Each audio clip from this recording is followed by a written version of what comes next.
We want to start with this picture because what I thought I'd do before we start talking about the actual funeral home, I want to give you a little background on funeral service and how it developed into what is funeral service today. That picture is Abraham Lincoln's hearse over in Springfield, Illinois.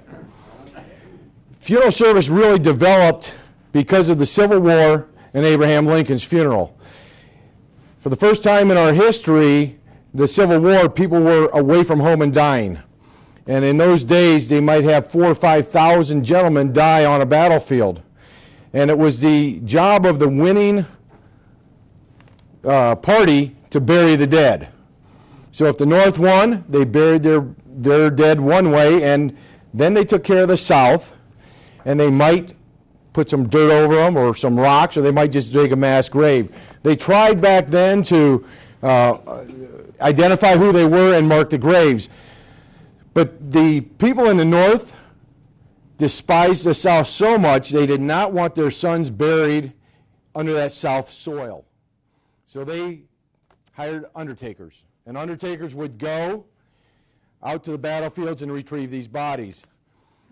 With that, Dr. Thomas Holmes, who is the father of embalming in the United States, who was a surgeon, had studied what was going on in Europe with arterial embalming. That was replacing the blood with preservative chemicals. And in those days, they used arsenic. And they realized that that really wasn't a good thing to be putting back into the ground and into the water table. So he started using alcohol. So the whole premise of what we do today came from the Civil War, getting people back so the families could grieve, because years ago everybody lived in the same community, a death occurred, people came to the home, they had the funeral, they buried them in the backyard or on the farm. Abraham Lincoln gets shot in the head, he dies, his wife hires Dr. Thomas Holmes to embalm his body. He spent 11 or 12 days on a train going all across the country. They say at that time 75% of the United States saw that train come through the country. They made 11 or 12 stops. He had funerals at 11 or 12 places. One was in Columbus, Ohio. Every day they re-embalmed his body. They touched it up because the chemicals were not what they were today. So the funeral cortege, the train coming into town, they say at times it never traveled in dark because all along the train route there were bonfires. People were out there along the tracks bringing the Lincoln family back to Springfield, Illinois. So what we have today in the United States is funeral history, started right here with Lincoln's funeral.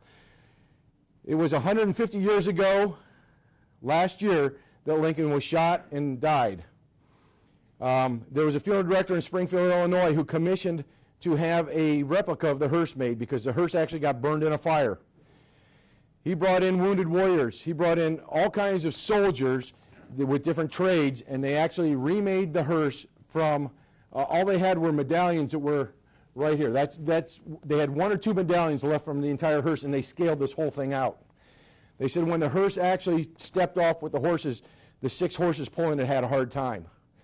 He's been asked to bring it around the country and tour it. When they put it in a moving truck, they have 1 inch on either side, so they don't take it too far. It's still kept in Springfield, Illinois.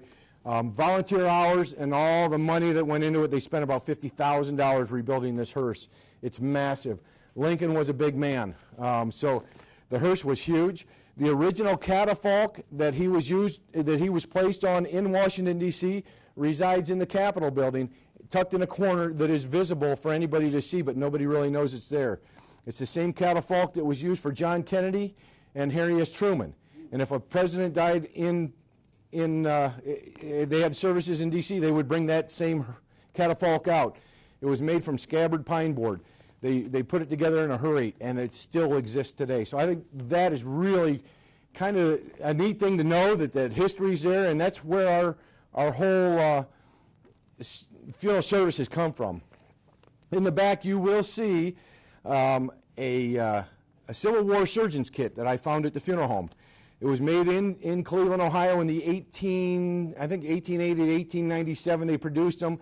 It's very, very crude instrumentation. And as I look at it, I cannot imagine being a soldier, no anesthetic, and seeing some of those instruments that they use. It's pretty gruesome. And before I go any further, there's 3 people I really want to thank tonight. Dr. Cesar Carino helped me out a lot. And Hudson, who brought some of Russ Bonnell's restorative art instruments into me today that she found at home, and Drew Bixler, who put our PowerPoint presentation together. So let's get on to the history of Hilliard Funeral Home. It was started by J. Briggs Hilliard, often known as J.B. Hilliard, who was born on October 10, 1869, near Wadsworth. He went to Wadsworth Normal School, and his very first business experience was working on his father's farm. He later left the farm and he took a clerkship at the C.S. Donnelly store here in Wadsworth, right downtown. And at that time he started learning telegraphy. The railroad was starting to come in. Telegraph was the way to communicate, so he took that on. By the age of 18, he became very proficient. He became a substitute for other operators and then became a full-time operator on the railroad. In 1893, he married Nola Pinkerton. They had 6 sons. F.C., which was known as Frank, and some of you might have known Frank. He was a mainstay at the funeral home for years. Claude, Harry, Ben, Robert, and Ivan. One thing I did find out, Ivan was ill, and at the age of 18, I can't remember now if he was blind or deaf, but he did lose one of his impairment. He did have an impairment there. So J.B. becomes a telegrapher, and he remains a telegrapher for 12 years. Realizing that there were many telegraphers around the area and that there was going to be the need to find a better way to raise a family, he chose to go to embalming school. And in 1902, he went to embalming school and received his certificate. He returned to Wadsworth and associated with E.S. Curry, and together they bought the furniture business from Fred Dibble, which I believe was on the square. Oh, it was right. Caesar's going to tell me. Where was it, Caesar? Right west of the square. Just west of the square, close to Knapp's, down in that area. Okay. So they had furniture, carpet, pianos, piano music, and funerals. And what you have to remember is back then, a lot of the caskets were made by the furniture maker, so it made for a great combination to have a furniture maker and a funeral director together. And what you'll see here is back in those days, they had a lot of home funerals. This is the original backdrop, one of the original backdrops the funeral home had. So when a death occurred, they would take this out and they'd set it up in the family's parlor. This is a cooling board that they would lay the body on. The little one over there is for infants. That light there is an original home setup light that has been electrified. We still have the candle system for it, but it was electrified, and today we still use it. If we go to church, we have boxes, and we take it out. And then the tray over there is where people would leave memorial offerings, and the printed cards would be placed. So all this stuff is original to the Hilliard Funeral Home that we have found in the building. And this backdrop, what is interesting, there are 3 different sizes. There's adult, there's youth, and there's infant. We have all 3 sizes still at the funeral home. We had a heck of a time trying to figure out how to set this up today because I've never unboxed it.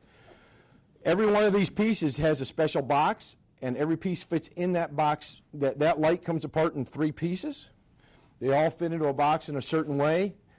The actual box for this is the base for this, so it all springs out. It's great engineering in that. So we brought that over just to give you kind of an idea. Back then they often used coffins, and there is a difference between a coffin and what we have today, which is a casket. A coffin has 6 sides. It's the tapered one with the broad elbows, and it narrows down at the feet. The casket is a 4-sided unit, and we'll have pictures of that here in just a few minutes. So in 1902, Hilliard and Curry came together, and they had the furniture and undertaking business. And like I said, they sold pianos and sheet music and carpets. And part of the piano part of that was because J.B. Hilliard was a very accomplished pianist. He was a musician and played piano. I brought with me today the very first ledger book of the funeral home. Their very first funeral was held on August 18th, 1902. It was for an infant. The total cost of the funeral was $12. That year, they finished with 8 funerals. hardly enough to really sustain a family. The idea of the funeral home came about because some people didn't have a parlor big enough and things, so the Hilliards eventually moved over to the 174 Lyman Street address where we are located today. And what we use today as a lounge and an arrangement office was the original funeral parlor, which was the family's living room. Next to that was the dining room. So if somebody couldn't have a funeral at their home, the body was brought into the funeral home and it was set up right inside the chapel. Caesar even told me the very first funeral he ever went to, he walked into the door and turned left and there was the body right inside the living room. So that's the history in that building is amazing, because I stop and think that in 1920, when J.B. Hilliard disassociated from Curry and he actually went out just to be a full-time undertaker, and they moved over here to Lyman Street, and you think of the people of the city of Wadsworth that have gone through the doors of that funeral home, we actually do hold a tremendous amount of history to this community. Along came Frank Hilliard. Well, let me go back here. Frank Hilliard was one of the sons of J.B. and Nola. And Frank graduated from Wadsworth in 1912. He went on to attend Akron University, and he left there in 1916 to join the National Guard. In March of 1917, he joined the regular Army, and he married Sue Albel in August of 1917. In June of 1918, he sailed to France, reached the rank of captain, and upon the armistice in 1919, he returned back to Wadsworth, Ohio. And then he was associated with the funeral home. It was then in 1920 that J.B. left the furniture business and went solely into the funeral service. And the business name of Hilliard, J.B. Hilliard and Son, was formed in 1920. I got to find I apologize here. Frank married Sue Albel in 1917, and they never had any children. And this is where I'm going to rely on Ann a little bit. Along came Russ Bonnell, who, if I have this right, he was the husband of Virginia Albel, which was Sue's sister. Then I did it right. Oh, thank you. And he eventually joined the funeral business with them. Eventually, Tom Cox, and if I got this right, was a nephew of Virginia and Russ. Is that right? All right, I'm good. I'm doing good. Tom went to embalming school, and most of you probably knew Tom, who had Holmesbrook Lumber and things. He came back, and the story I was told is they decided there wasn't room for him. So he went into the lumber business. I'm doing right? Okay, thanks, Ann. That's why I wanted to thank you ahead of time.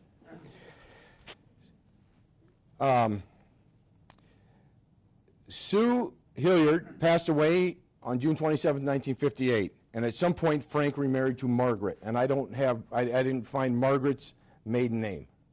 So somebody might know that. I do have it in the records, but I ran out of time preparing for today.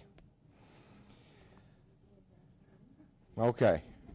Upon Frank's death on July 10, 1969, the business was sold to the Schloop funeral home, which was in Kenmore, and that was Grant Schloop, and he brought in Kenny Cox to take care. I don't have the exact particulars about that, but I think Grant Schloop or Bill Schloop were the finances behind Kenny Cox, and Kenny Cox bought the funeral home.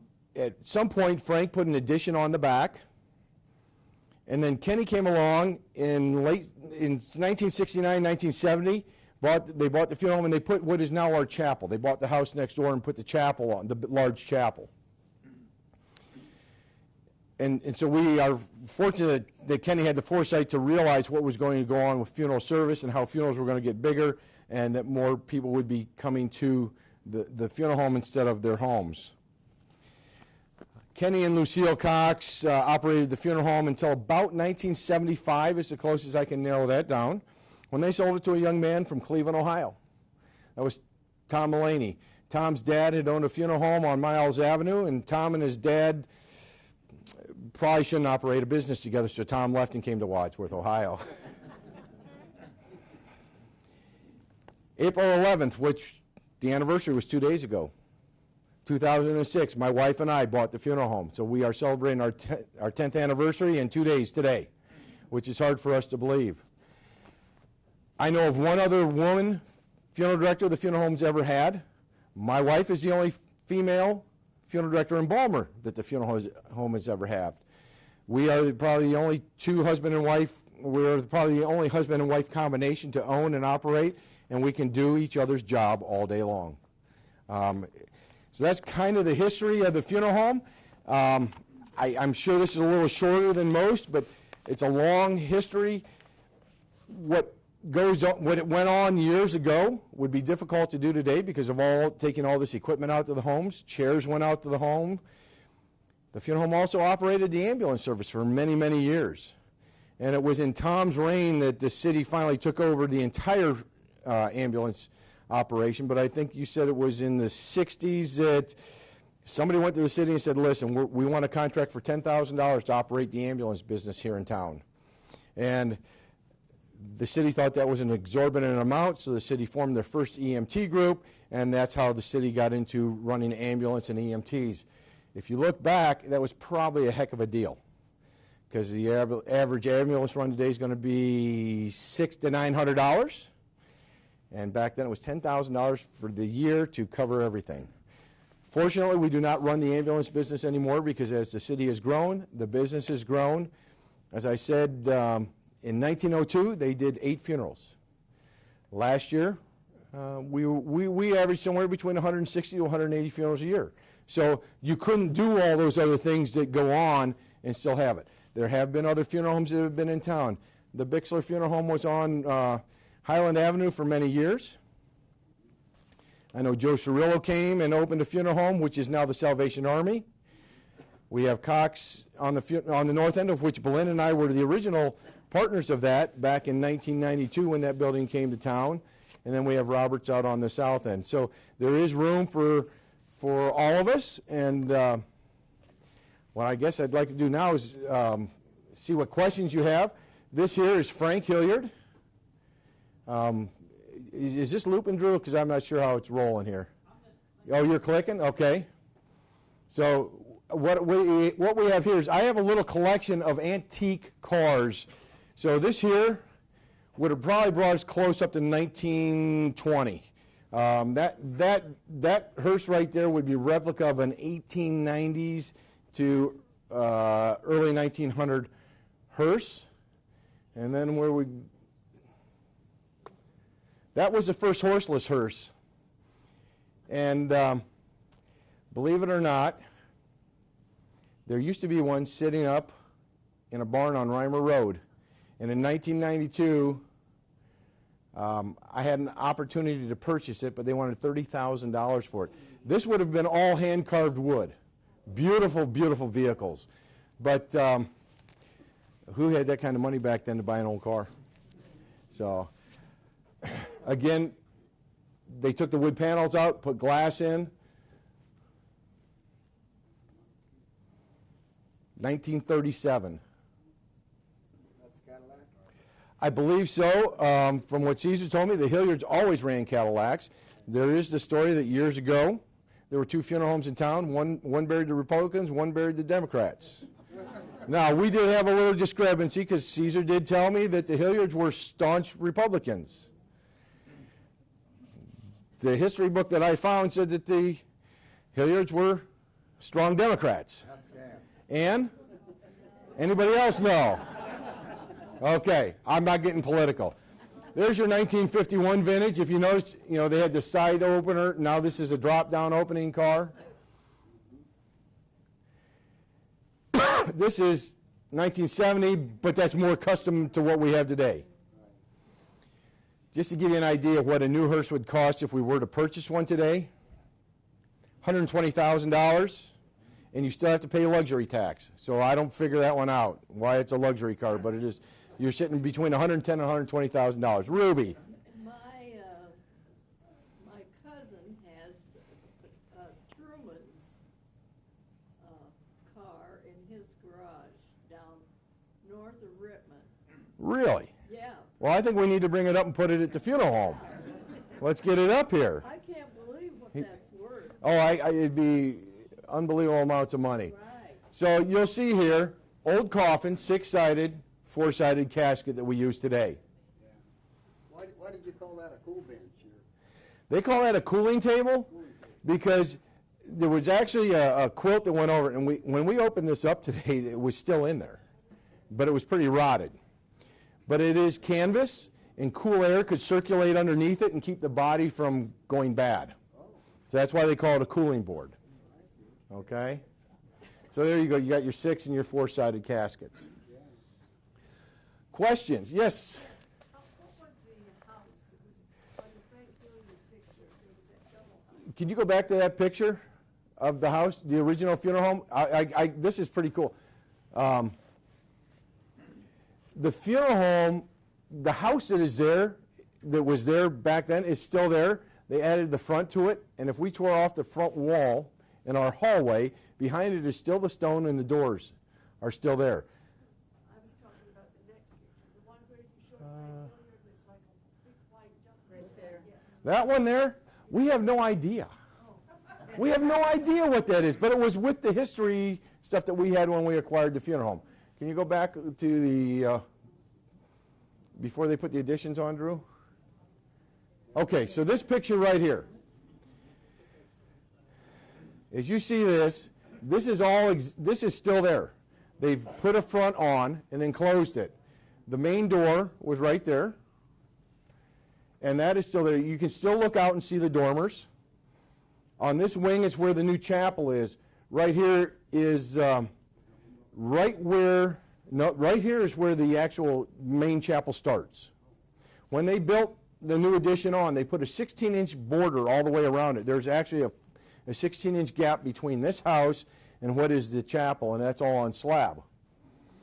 Pretty smart idea, because if this ever burned, we'd still have the chapel and the hallway to work with.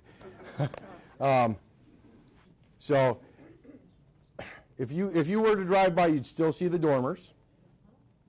If we peeled the plaster off the inside of the hallway where Frank and JB's pictures hang, they'd be right in this area right here. This would be approximately where our front door is now, if I have everything right, because this here would have been the parlor, which is now our lounge, and on the inside of the office we have a bookcase here, and it's finished on the back wall. So there's a double door. As you go into the funeral home off the Lyman Street entrance, this would be a double door once you get inside the first door. So there's been an addition put on to the outside and then wrapped along the other side. Is that 1955 picture of the Korean funeral in there? With the old hearse? Yeah. Let's go back to that if we can. This will give you a little bit better idea of where we're looking at the building. The building, the best I can tell, was built close to 1880. If you go down in the basement, you can see where they dug down to bedrock and then started laying stones to make a foundation. There's actually bedrock. There's still old coal down there from years ago. Okay, so right here would be that first door on the left of the house. You got the dormers. Okay, this is all original house up to here. Well, yeah. Let's go back to the picture with the hearse out front. You know which one I'm talking? Yep. Okay. That's why we have Drew to show us what's going on here. I thought we did. Yeah.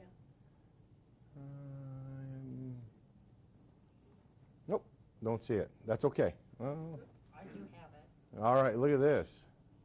See, this has changed the history of funeral service right here. Now we're electronic. Right here. So that was the edge of the house. This house has been removed, and the chapel now goes all the way over to here. So the portico would be in this area right here. That's a 1955 funeral service, and I have to believe it was a soldier from the Korean War. Yeah. Are you involved at all with the National Cemetery? We are out at the National Cemetery probably 3 days a week. 3 days a week? Yeah, This is an interesting one here. 1902, or 1906. That was almost 100 years after we bought the funeral home. $43. Services were $4 and the carriage was $3. So we found some pretty neat things in the building. We're at the National Cemetery. What a great tribute we have in our community that we have that cemetery here. There are only 2 national cemeteries in the state of Ohio, Dayton, Ohio, and here. And they have recently secured more land, so that will go on for years and years to come. Today I saw one go through town. They can do up to 22 funerals a day out there. Yeah. It's unbelievable. This here is a crate, a shipping label from a casket. Back then they would order caskets and they'd be delivered on the train. So they might have to go down and pick up 4, 5, 6 caskets and store them at the funeral home. So when we bought the funeral home, and today there are still storage racks in the basement where they might order and get 5 or 6 caskets and store them in the racks so that they had them when the need came. Because today we have everyday delivery. You know, if we want a casket by 9 o'clock in the morning, I can call right now. It'll be here at 9 o'clock tomorrow morning. Back then they were delivered on the train in a wooden crate. You had to take them off the train, load them into your truck, and bring them back. I did find some records. Was it 1927? J.B. Hilliard took $150 every 2 weeks in pay. Frank got $35, and I hate to say it, but Russ got $20 every 2 weeks. That's the kind of pay they got. This is an old glass print, that a negative. I'm sure they used for advertising in some way to print other pictures and things of the original funeral home. So again, right here, from here over is where the chapel, our large chapel, is now. It was Frank that added on the small chapel and the back of the funeral home. And I know in Tom's era they added on the back 2 garage bays because they had the ambulance business. And that's when they went from the combination hearse ambulance, because you would use one car, and the hearse had a jump seat. So you rode in the hearse if you were sick, and you rode in the hearse if you were dead. Now we have these big box ambulances, and they're so tall they had to add bigger garages on. So that's why we have the 2 back garage bays. That there would be J.B. Hilliard. So, questions? In the back. I've heard you talk before on heroin, what problem we have nowadays. Yes. Bring us up to date on, you said at one time how many funerals you get into a short period of years. How bad is it? The closest I could tell you on what's going on today with the heroin is we've had approximately 27 deaths in 3 years in Wadsworth, residents of Wadsworth or people associated with Wadsworth. The deaths may not have occurred in the city limits, but it's people from Wadsworth doing that. Going through records today was kind of cool. I looked through and there were like 4 or 5 people that died from Bright's disease. Bright's disease. Anybody know what Bright's disease is? Basically kidney disease today. We had no idea. I had to go on the internet and figure out what's Bright's disease. A lot of pneumonia. We did find some from the early years that made it to 75 and 80 years old, but you get into this period in the 30s and 40s, 35 and 45 was a pretty common age to die. So I would have to guess, if that was today, there wouldn't be too many of us in this room. I don't know. I know most of you are only about 46. Dr. Mabot up at Sharon Center treated it with all the stuff that everyone's allergic to except me. Penicillin. Penicillin, thank you. Yeah, but Shot in the buns. Bright's disease was like you'd have to see a nephrologist, a kidney doctor for that. It was some kind of kidney disease back then. But there was time and time again we saw a kidney disease. And I don't know what would have caused it back then more so than today. But we do have all the records back to 1902. Everything in our history is still at the funeral home. The unfortunate thing that happened in town, we do a lot of genealogy for people. We take a lot of phone calls. Can you look this up? Can you look that up? We can go back. I can tell you what casket somebody had back in the 30s. I had a family call in, and I said, we don't we didn't handle that funeral. She goes, no, I think it was Bixler's, but certainly when they closed up that business, they had to bring you the records, didn't they? And I said, no, but I did some checking. I got a hold of the Bixler family attorney, and he said upon Hugh Bixler's death, it was in his will that all records be burned. And he took them out personally and burned everything. So there's a huge part of Wadsworth history that is gone. But on the other side, we've got a lot of the history. Belinda and I are honored and thrilled to death to be the holder of the history of this town. And those records are secured. They're in a fireproof safe. And we keep all that. The last 10 years, everything has been computerized and backed, and we still keep the paper files too. Going back years, it's pretty interesting to see. It's just a single ledger page. One page that tells about the person, and the other one takes the accounting on.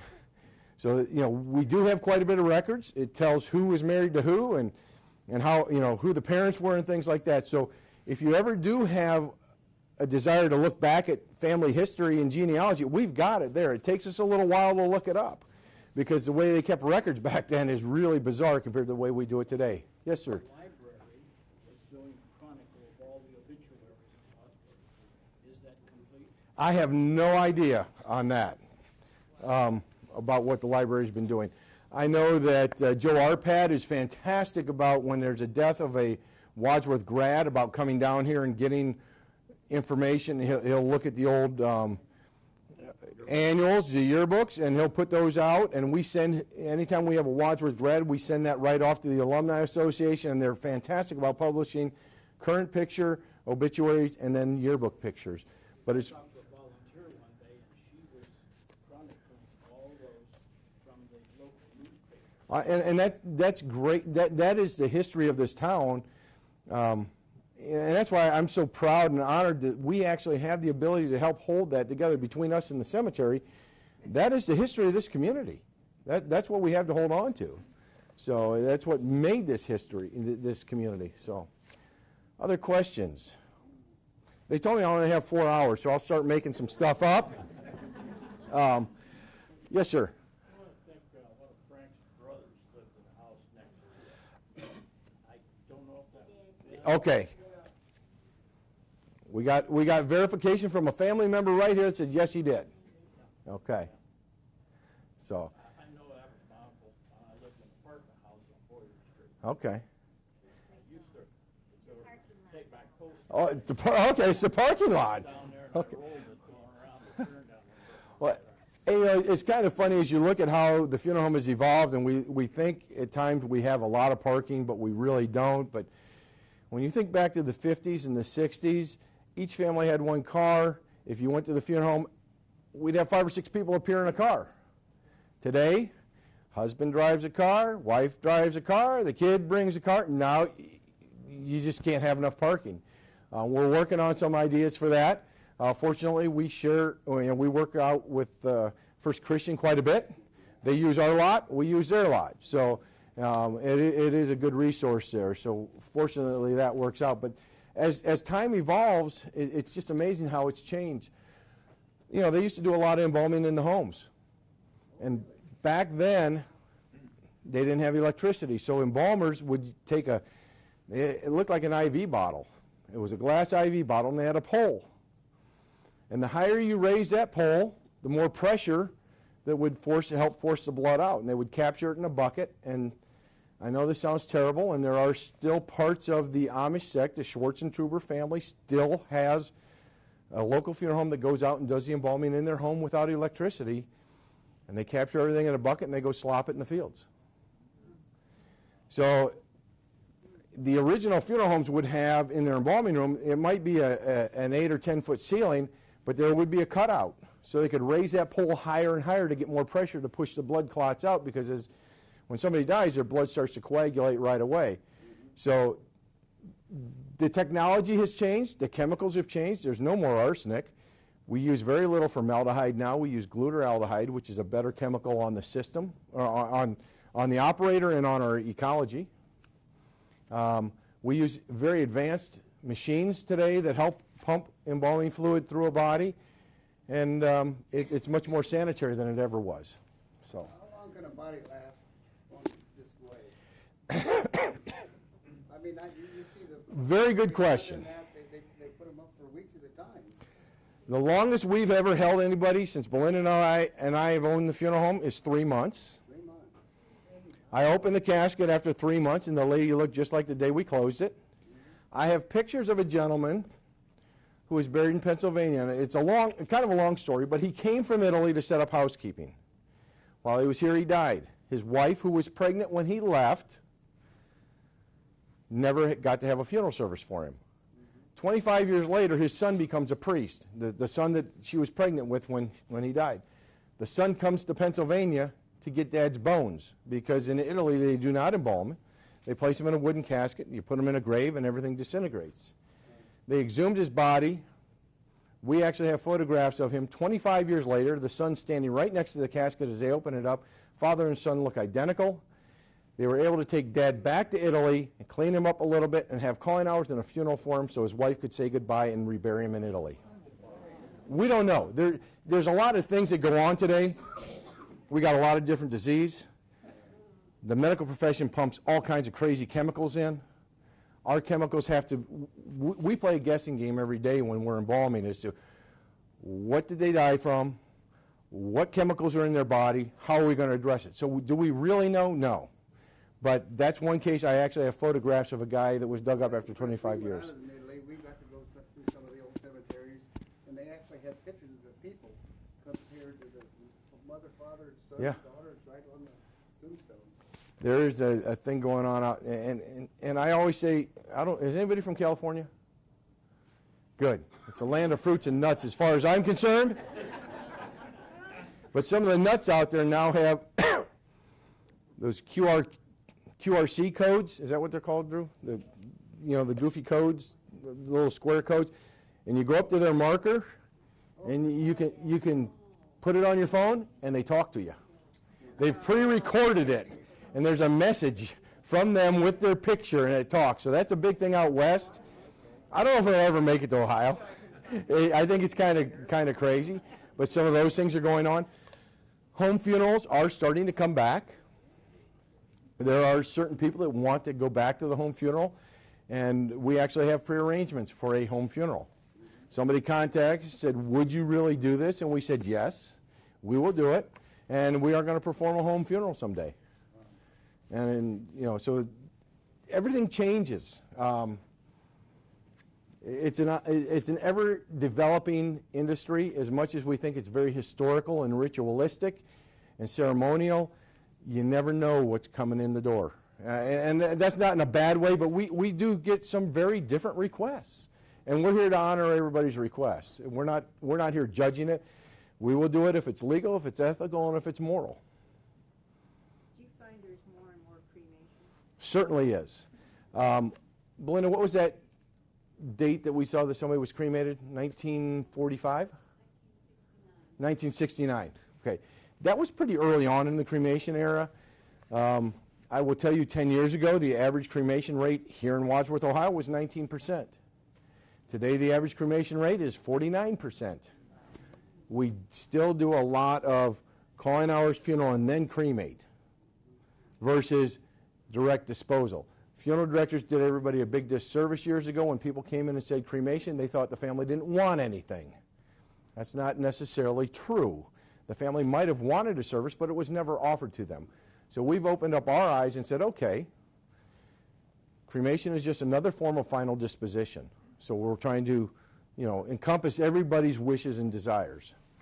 So one of the things that you offer to us is pre-programmed funeral. Yes.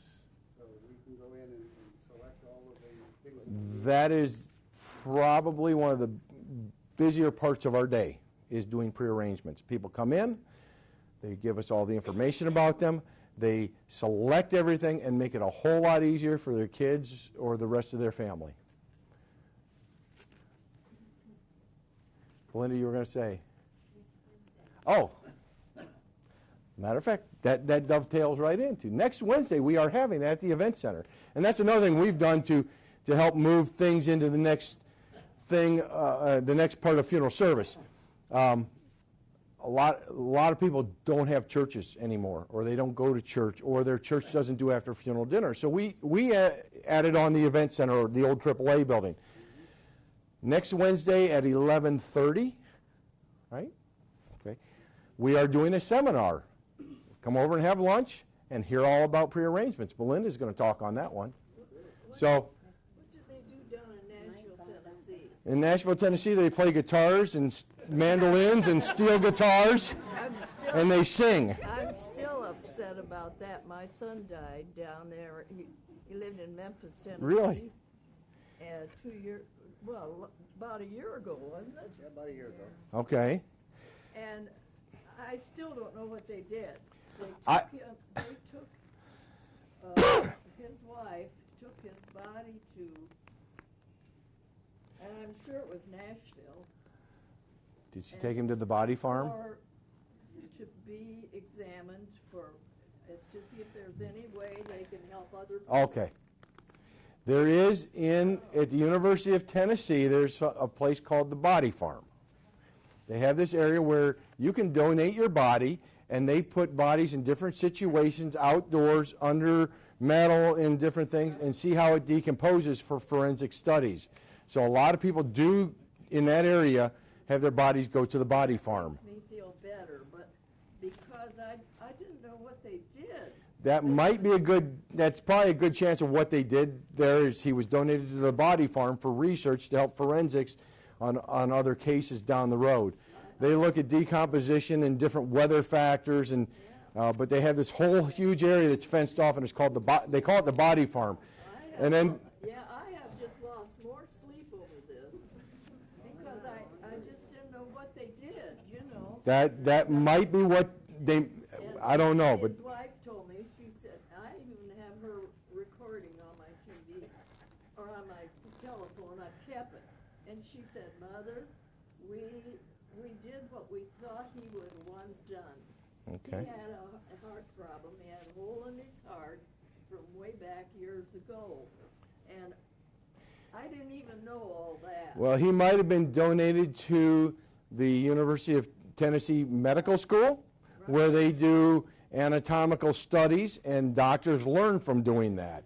When we were in mortuary school, we did a lot of work for the University of Cincinnati College of Medicine, where we embalmed the bodies, and they would go for anatomical studies for medical students. Some people do that. Yeah. And what you'll find is regionally, everything's different. You'll notice when you come to our funeral, most of the time you're going to see a half-lid casket. 10% of the country uses full-lid caskets. A real quick story on that, because you brought up Nashville. I worked in Barberton, and I took care of Lori Morgan's grandma, Lori Morgan, the country singer. And in Barberton, we used full couch caskets. And we put the flowers way up on the lid. And I shipped Lori's grandma to Tennessee. And they called and said, what do we do with this flower piece? I said, it goes up on the lid. And I sent them a picture of the apparatus that we put up on the lid. And they called me back and said, we must have done it wrong, because when Lori came in to see Grandma, the flowers fell out of the lid and were laying on top of her upside down. They tried to pin it in the back panel.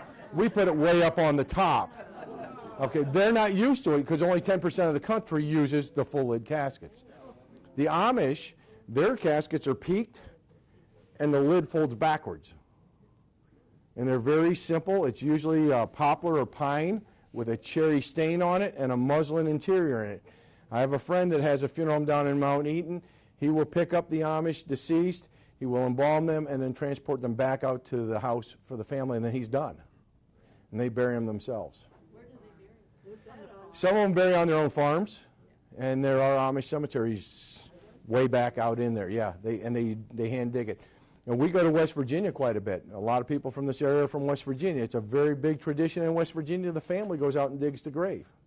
Here, if we go to Woodlawn Cemetery, they're going to dig the grave with a backhoe. You go to West Virginia, they're going to get the shovels out, and if there's rocks, they might get some dynamite out and blow the hole apart. I've been there when that's happened. They'll blast it out if they have to. I've ridden in the back of a pickup truck up the mountain to get the casket up there because we couldn't get a hearse up there. So those things happen. It's still very primitive in some areas. Louisiana, New Orleans, they bury above ground. They have niches or columbariums. You rent it for a period of time, and then they push whatever's left to the back, and there's a big pit. They call it the bone pit. It drops down the back, and then somebody else gets to go in, because of the water table is so high that they can't dig down and bury somebody. Matter of fact, during Katrina, I was with a company that I was with one of the pre-need insurance companies, and because I was one of the few funeral directors, they offered to send me to Louisiana to help identify the bodies that were actually popping out of the ground, and they weren't identifiable. So, but I did not go because of the amount of bacteria and contamination that was down there. I just didn't feel it would be good to bring back to our young children. That changed some laws. We now have to tag every body with a name, a social security number, date of birth, date of death, and place of death. They are tagged in case you ever open up that casket, there is a tag in there that will tell you who it is and where they died, so we can find the records again. Other questions? Yes, sir. Another thing that they died in the old days from was consumption. What was that?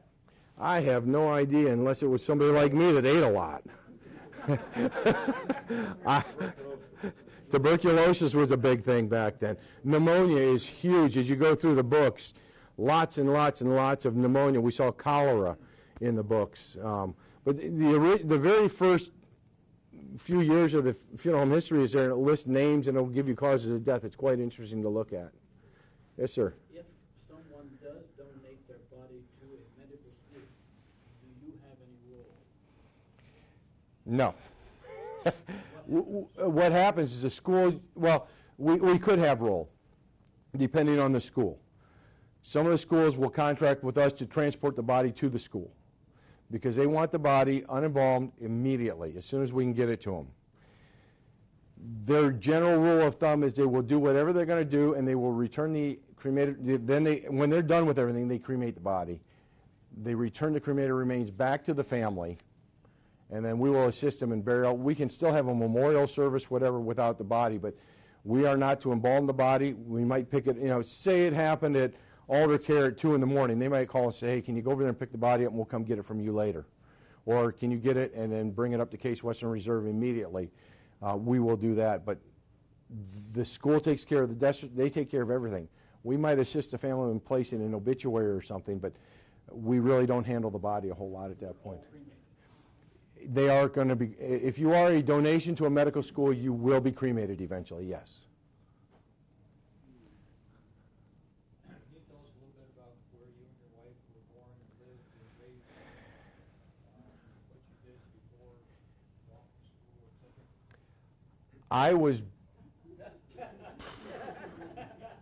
I was born and raised in Lakewood. I was born in Cleveland, but raised in Lakewood. I started working for a funeral home at the age of 14, and that's all I've ever really done. I went to mortuary school after a few tough years of college. Bowling Green decided to ask me to leave twice, and I don't know why. But I had a heck of a lot of fun while I was there. I moved back home, went to Tri-C, and then went on to Cincinnati College of Mortuary Science. I left there and went back to Cleveland, and I served my apprenticeship at Corrigan Funeral Home at 148th and Lorraine and 208 in Lorraine. I had a great year and a half there, but saw the writing on the wall. They were being bought out by a corporation, and that's another big thing in funeral service today is corporate entities are buying funeral homes. There's a couple of huge corporations. One is Service Corporation International. They come in, they buy a funeral home, they double the price and say, we'll make just as much money and we're going to do half the work because we're going to lose half the business. They really don't care. They're all about sales and money. It's a big high-pressure situation.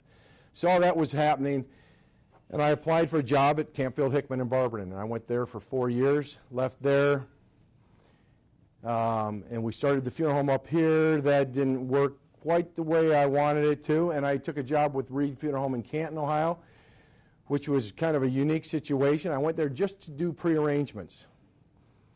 After about a year and a half, they asked me to be their manager of operations, which was very flattering because we ran 900 funerals a year out of one building not much bigger than ours.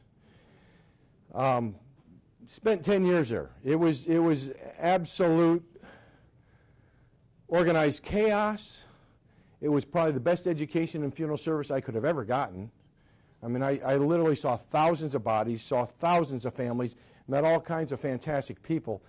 But it was to a point that we were getting that you had 1 hour to make funeral arrangements.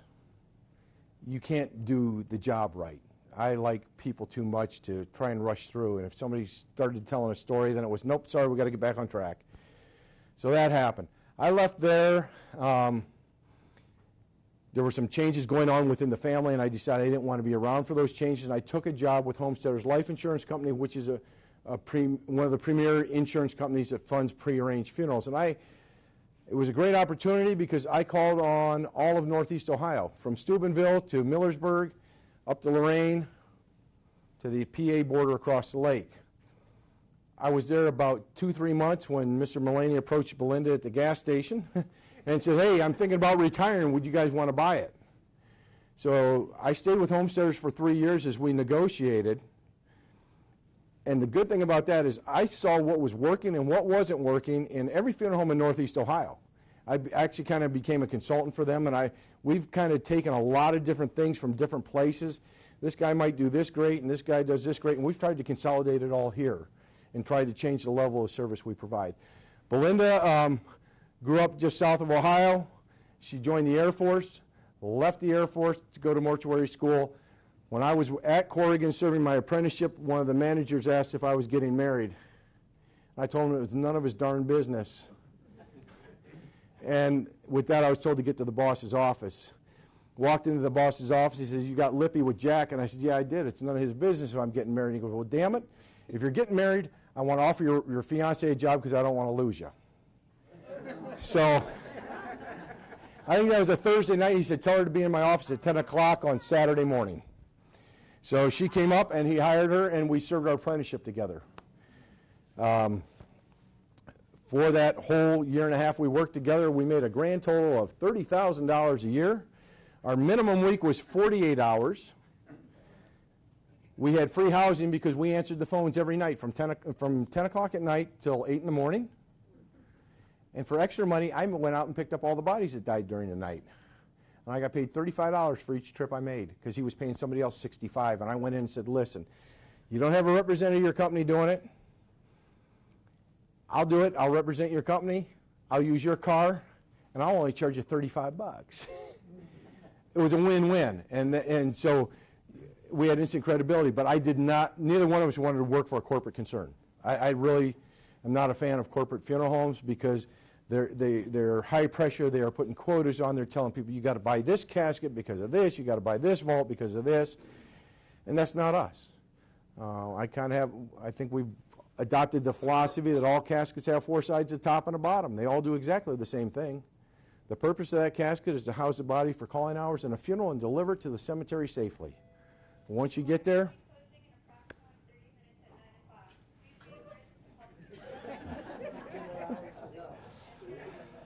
so we got another 45 minutes. So that's kind of where we came from. What I could tell you is that the average funeral director in Ohio works for a funeral home doing approximately 125 funerals a year. He will see half those families. He or she, I'm sorry, dear. With what I did in Canton, I sat down one time and calculated what my career has been. I probably have 75 years of funeral service under my belt with everything I've seen and done. Belinda, when we served our apprenticeship, we worked for a funeral home doing 600 funerals a year. We saw it. We've seen, well, I like to say we've seen everything we could possibly see, but the minute I say that, it's something else. We see something else the next day. So we've seen lots of things. We've had lots of different situations, and we're just honored to be called upon to serve. That's the highest honor I think anybody could ever give us, is that they entrust their loved one to us for the final care. So that's kind of who we are, where we came from, and where the funeral homes come from. And I will answer any questions you want. What I will tell you is that I do like to cut up. One of the things I tell families when they come in to make arrangements, the 2 things that will get you through grief is laughter and tears. I will oftentimes try to get the family to laugh in the very beginning of arrangements because it gives them permission to laugh.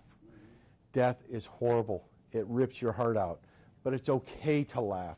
It is okay to think of the good times and enjoy them. So that's why I am always cutting up. I will always try to break the tension that way, and I think that's just the way I'm wired, because I love people. I want people to be able to relax when they're with us. So, other questions? Yes, ma'am. What's the deal with the big long obituaries in the paper now anymore? No, if you read those big long obituaries, it'll always say at the bottom, the family has chosen cremation because they can't afford a funeral after paying for the obituary. So what they do is they put the entire eulogy in the paper and they don't have a service. Because I will tell you, the average newspaper notice in the Beacon Journal is going to be $350 to $400 a day. It's $3.25 a line Monday through Friday, and $3.35 a line Saturday and Sunday. It's still a bargain, because I just had somebody send me a receipt from the New York Times. A funeral director put an obit in the New York Times, and it came out at $9,475 a day. The two sections of the paper that keep the Beacon Journal alive are the car sales on Saturday and the obituaries Monday through Friday. Because if you go top of the column to the bottom, it's going to be at least $1,000. So what we're seeing is, if people, and really, I read them, just because they fascinate me. But if you read those long ones, 99% of the time at the bottom, there will be no services. So they're expressing all their grief in one column in the paper, and for what?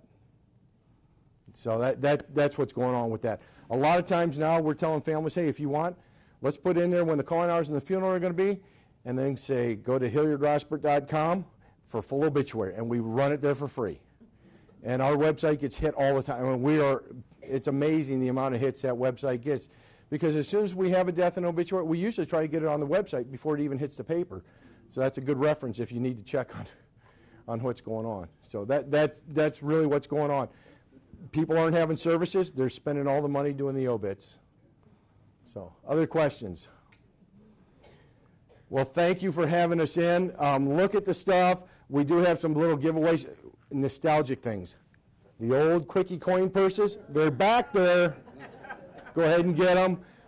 Anytime you have questions, please feel free to call us or stop by. Thank you. I put on those little babies.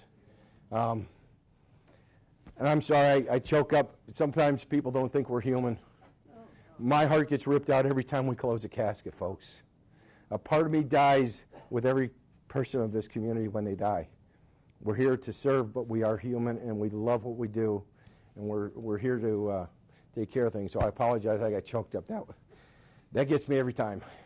You never mentioned your father. He's involved in My father has been was in the steel industry for many years, but when they moved to...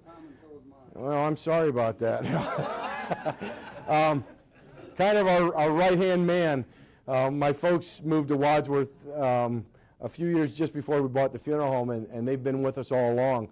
Both Mom and Dad work there. Dad's at the door a lot. He goes on calls with me at night a lot. Mom works running death certificates. So we've tried to bring it back to a family affair. We do have 2 children. Don't think either one of them will ever go into this business. Maybe our youngest, we don't know. Our oldest is going to be going to medical school.